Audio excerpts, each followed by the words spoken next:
which means we basically spent the last month talking about all the games that were wonderful from 2013.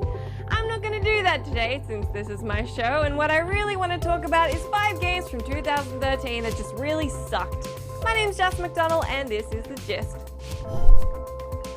So this one is a bit of a cheat since technically it came out towards the end of last year, but since it's been rebranded and re-released this year, I'm willing to cut it some slack, before I tear it to pieces. First available in October of last year, The War Z was pulled from Steam just 2 days after launch due to false advertising, since several features listed in the store description weren't actually in there. Then, after being made available again in February of this year, critics and users saw that it wasn't just that the devs were liars, it's that the whole thing freaking sucks. From horrible microtransaction integration to design, bugs and beyond, executive producer of the game, Sergey Titov, proved that not only is he a sucky person who uses homophobic slurs, his game is total crap too. Which it seemed he realized when in June of this year he rebranded the game to be Infestation Survivor Stories. Unfortunately, this didn't change his reputation or the fact that the game still sucked.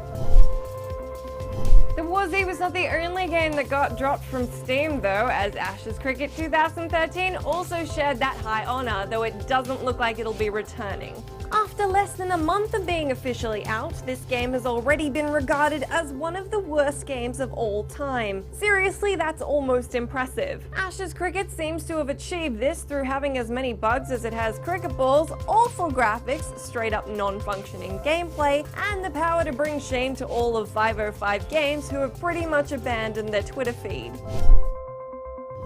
Earning one of the lowest scores I've seen given to a game of this year, To Retribution is currently taking the cake for the biggest waste of money. The 1960s biker culture-inspired action-adventure is also primed to take a worst game of all time spot due to repetitive gameplay, technical issues, and the portrayal of women, which has to concern you given we barely batted an eyelid at GTA 5, and this is being brought up in the headlined causes of Ride to Hell crappiness. It's currently grabbed 1 out of 10s from Eurogamer, us, and pretty much everybody else. Here at GameSpot, Daniel Starkey called it hideous and lazy, which sounds like a fair assessment. Just don't buy it. I know you're kind of thinking about it, but seriously, just don't.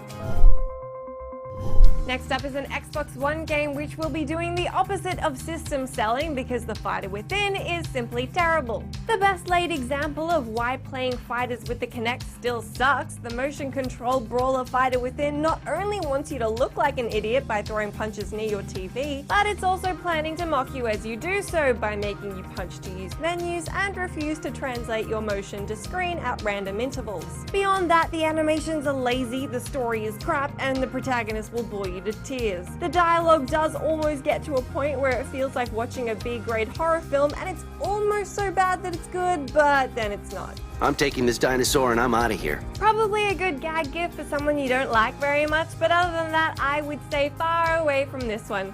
Really far away. Last but not least, one of this year's more controversial failures was Aliens Colonial Marines, because it shouldn't have been this crap and we're angry. Like many of today's horrible 2013 game examples, the problems here were largely bugs, graphics that didn't deliver, and unbalanced gameplay punctuated by crudely implemented multiplayer co-op. Across the board, Aliens was closer to a 4 or a 5 than a 1, and even grabbed itself a 9 somehow, but the number of gamers who felt let down by what should have been a strong game, built upon an awesome legacy, keep it firmly planted in my selection of this year's games you'll probably want to pretend never happened. What was your pick for the worst game of 2013? Was it one of the above or something completely different? You can let me know in the comments down below or on my Twitter where I'm at Jess McDonald. In the meantime, I hope you have an excellent holiday, and I hope it's exactly the opposite of all these terrible games. I'll see you again next week.